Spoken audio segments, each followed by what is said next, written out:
It's the year 1270, in the town of Troyes, in northeastern France. And what you see doesn't look like the Middle Ages you've imagined. There are thousands of merchants. Italians with silks and spices. Flemish traders with wool and cloth. Germans with furs and amber. Englishmen with tin. There are money changers converting florins into pounds and pounds into marks. Notaries drafting contracts. Packed inns and overflowing warehouses. This is one of the Champagne fairs. And for more than a century, these fairs were Europe's commercial hub. A place where, in the heart of the Middle Ages, business was conducted with a sophistication that would surprise many modern economists. The image we have of the Middle Ages as a dark, economically primitive era is largely a myth. Within the feudal world, a vibrant commercial economy was growing. And today we're going to meet it. In the previous episode we saw feudalism, a system based on land, obligation, and self-sufficiency. A world with little trade and less money. But that world wasn't static. On the margins of feudalism, in the cities growing at the foot of castles and along rivers, a new class of people was emerging. They were neither nobles nor peasants. They were artisans, merchants, shopkeepers. People whose wealth came not from land but from specialized work and exchange. And they organized in remarkably sophisticated ways. Imagine you're a shoemaker in London in the 13th century. You can't simply open a workshop and sell shoes. You need to belong to the Shoemakers Guild. And for that, you need to have completed a long apprenticeship. The system worked like this. At 12 or 13, a boy entered as an apprentice in a master craftsman's workshop. He lived with the master's family, who gave him food, lodging, and training. In exchange, the apprentice worked for free for 7 years or more. After the apprenticeship, he became a journeyman. A skilled worker who earned a wage but couldn't yet open his own shop. To become a master, he had to produce a masterpiece demonstrating his mastery of the craft, approved by the guild's masters. Only then could he open his own workshop and take on his own apprentices. The system ensured quality remained high. It also ensured competition stayed low. Guilds controlled who could practice the trade, how many workshops existed in the city, what prices were charged, and what techniques were used. Guilds were simultaneously training schools, quality control systems, and cartels. They protected consumers from bad products. But they also protected their members from competition. If you tried to sell shoes in London without belonging to the guild, your goods would be confiscated. Today, some of those guilds still exist. London's livery companies, the original guilds of the medieval city, still function as charitable and professional organizations. The Worshipful Company of Goldsmiths, founded in the 14th century, still certifies the purity of gold and silver in Britain. Guilds organized production. But for long-distance trade, something more was needed, a meeting point. A safe place where buyers and sellers from different countries could meet, do business, and trust that contracts would be honored. The Champagne fairs were exactly that.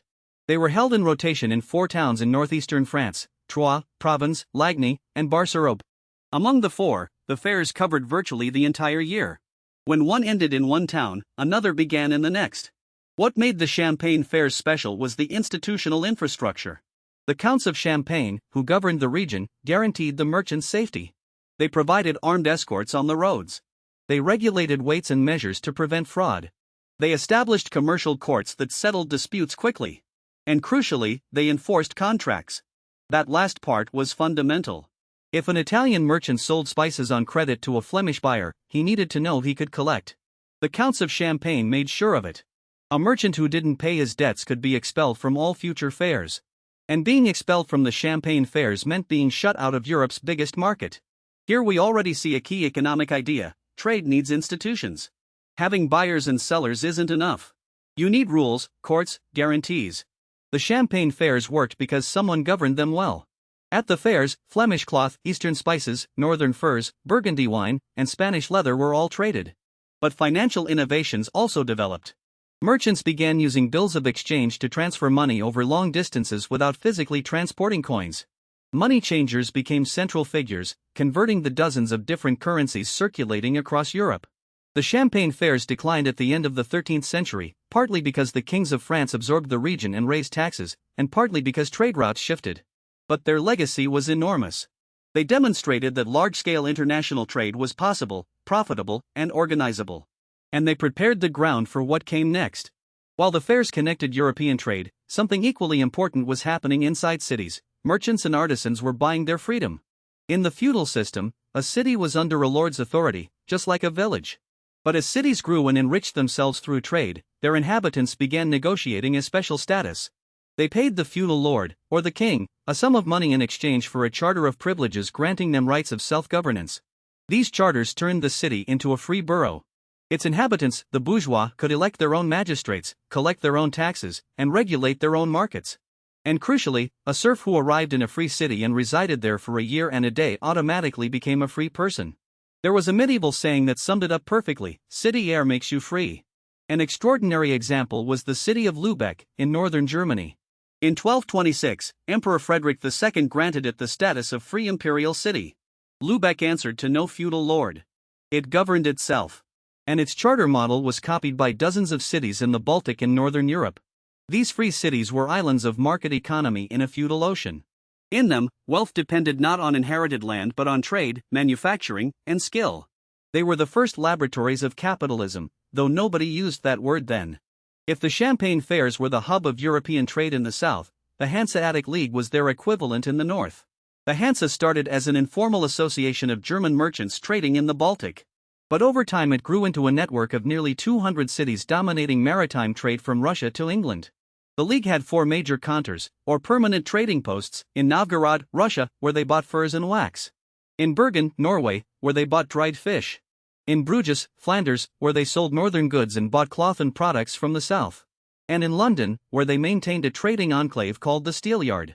What's fascinating about the Hansa is that it wasn't a state. It had no permanent army, no central government, no written constitution. It was a network of trading cities cooperating because it was mutually advantageous. When a member broke the rules, the others gave them the commercial cold shoulder. When a king threatened their privileges, they acted together to impose an embargo. At its peak in the 14th and 15th centuries, the Hanseatic League controlled much of the trade in grain, timber, salt, furs, herring, and beer in northern Europe. Its merchants had developed sophisticated systems of credit, insurance, and accounting. A typical Hanseatic merchant might have 40 different trading partners over the course of his career, with relationships lasting decades. The Hansa was, in a sense, the first European common market. It demonstrated that commercial cooperation between cities could be more powerful than the armies of kings. For a young artisan in the 13th century, the guild was much more than an economic regulator. It was his school, his network, his life insurance. If a master craftsman died, the guild cared for his widow and children. If a member fell ill, the guild helped. The guild organized feasts, religious processions, and funerals. It was a community within the community.